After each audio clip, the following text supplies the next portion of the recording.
పూర్తిగా కూడా ఏదైతే జగన్మోహన్ రెడ్డి అధికారంలో ఉన్న సమయంలో అప్పటి ప్రతిపక్ష పార్టీలందరిపైన కూడా ఏ విధంగా ఇష్టానుసారంగా వ్యవహరించారో మనం చూసాం. అంటే ఇటు తోట చంద్రయ్య దగ్గర నుంచి అదేవిధంగా ప్రశ్నించినటువంటి డాక్టర్ సుధాకర్ కావచ్చు, లేదంటే డ్రైవర్ సుబ్రహ్మణ్యం కావచ్చు, ఇట్లా ఈ విధంగా దళితులని కాదు, వీళ్ళని వాళ్ళని కాదు, అందరినీ ఎవరైతే ప్రశ్నించినా, ఎవరైతే వాళ్లకు సంబంధించినటువంటి ఇన్ఫర్మేషన్ వీళ్ళ దగ్గర ఉంది అని తెలిసినా వాళ్ళను హతమార్చినటువంటి, అంటే నరరూప రాక్షసుల లాగా హతమార్చడమే, ఏదో బెదిరించడమో లేదంటే నాలుగు దెబ్బలు కొట్టేసి వదిలేయడమో కాదు, హతమార్చడమే.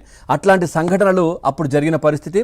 కూటమిలో ఉన్నటువంటి నేతలు, అదేవిధంగా కూటమిలో ఉన్నటువంటి పార్టీలకు సంబంధించిన కార్యకర్తలు, వీళ్ళందరూ ఎన్ని ఇబ్బందులు పడైనా కానీ, ఎంత కష్టం వచ్చినా కానీ పార్టీ కండువా కావచ్చు, లేదంటే పార్టీ చొక్కాను కూడా వాళ్ళు అదేవిధంగా వేసుకొని తిరిగారు తప్పించి ఎక్కడ కూడా వాటిని తీసేసిన పరిస్థితులు అయితే కనిపించలేదు.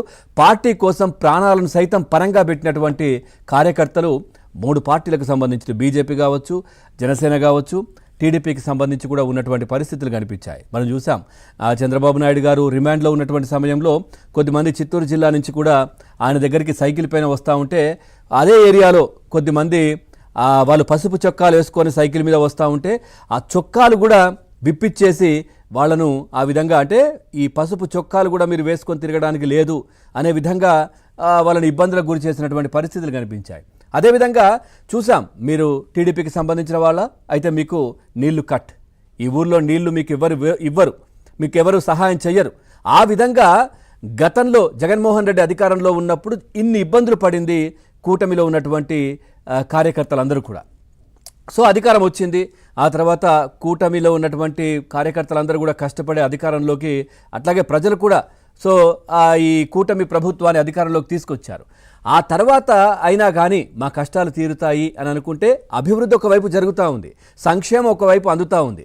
కానీ ఏదైతే ఇటు కార్యకర్తలు పడ్డ ఇబ్బందులు ఏవైతే ఉన్నాయో వైసీపీ నుంచి, సో ఇప్పటికీ కూడా ఇంకా అట్లాంటివి కొనసాగుతున్నటువంటి పరిస్థితులు కనిపిస్తూ ఉన్నాయి.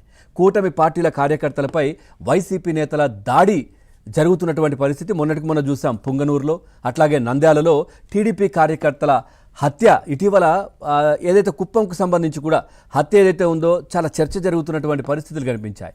గత కొద్ది రోజులుగా ఆయన వీడియో సందేశం, అంటే వీడియోలో కూడా నాకు ప్రాణాపాయం ఉన్నది, సో నన్ను చంపడానికి 4 వ్యక్తులు తిరుగుతూ ఉన్నారు, నన్ను భౌతికంగా కూడా కొట్టారు, మా అబ్బాయిని కొట్టారు అని చెప్పి ఆయన వీడియో రిలీజ్ చేయడం, తర్వాత పోలీస్ స్టేషన్కి వెళ్ళి కంప్లైంట్ చేయడం, ఆ తర్వాత పోలీసులు పెద్దగా పట్టించుకున్నటువంటి పరిస్థితి కనిపించలేదు. ఈ నేపథ్యంలో ఆయనను చంపేసినటువంటి పరిస్థితి కనిపించింది. సో ఇక మళ్ళీ చూడొచ్చు, పెడనలో కూడా టీడీపీ కార్యకర్తలపై దాడి జరిగింది. ఇటు వైసీపీ నేతలు కూడా దీనికి సంబంధించి దాడులు చేసినటువంటి పరిస్థితి.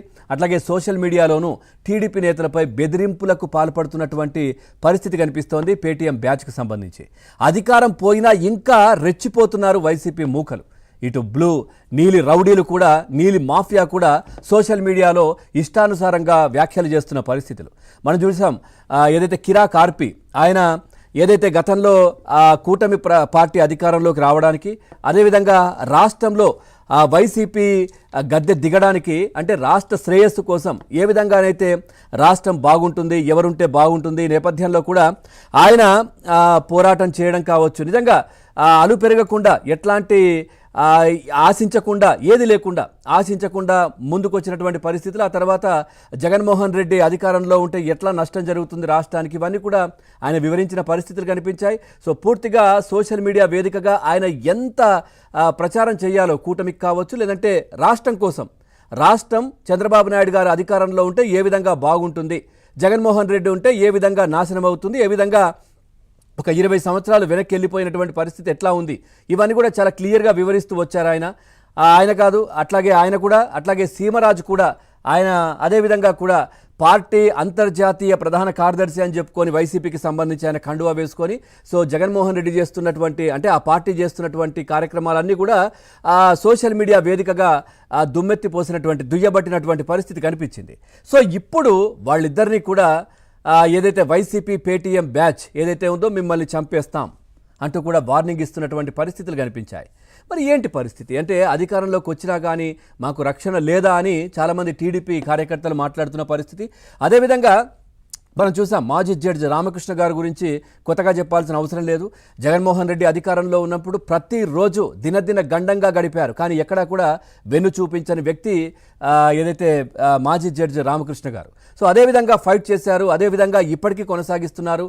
అదేవిధంగా అంటే కూటమి పార్టీ తప్పు చేసినా కానీ ఆయన నిలదీస్తున్నటువంటి పరిస్థితులు, అదేవిధంగా జగన్మోహన్ రెడ్డి చేసినటువంటి తప్పులు కూడా గతం నుంచి కూడా ఆయన ప్రజల ముందు పెడుతున్నటువంటి పరిస్థితులు, చట్ట ప్రకారం ఏ విధంగానైతే సెక్షన్ల ప్రకారం ఏ విధంగా చర్యలుంటాయో కూడా వివరిస్తూ ఆయన ముందుకెళ్ళిన పరిస్థితి. ఆయనను వాళ్ళ ఇంటికి వెళ్ళి దాడి చేసే ప్రయత్నం పేటీఎం బ్యాచ్ నీలి రౌడీలు చేశారు.